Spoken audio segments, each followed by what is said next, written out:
यो चाहिँ मेरो सानो म सानो हुँदाखेरिको यादआस आयो यो चाहिँ मैले हो आज। यो चाहिँ काङ्केबुङको हो। यो चाहिँ भद्रासे भनेर भन्छ। भद्रासे हामी लिम्बूहरूले चाहिँ यसलाई चाहिँ पेवालिची भनेर भन्छौँ। यो चाहिँ तपाईँहरूले यो रातो पत्ता भएको देख्न सक्नुहुन्छ होइन। यो रातो पत्ता भएको चिन्नुहुन्छ तपाईँहरूले।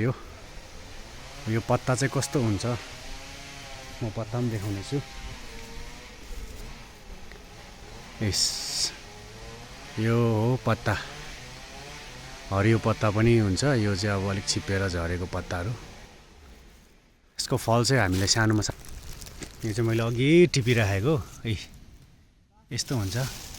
यो चाहिँ अब पहिला हामीले साह्रो खान्थ्यौँ क्या। यो सानोमा यो तर्रो हुन्छ, तर यो पाकेपछि चाहिँ गुलियो तर्रो हुन्छ। एकदमै बेसी झरिरहेको रहेछ यहाँ अहिलेको जमानामा। अब यो कसैले नखाएर क्या यो अहिलेको जमानामा कसैले नखाएर चाहिँ एकदमै बेसी भुइँमा झरेको छ। म मात्रै होइन नि यहाँ टिप्ने मान्छेहरू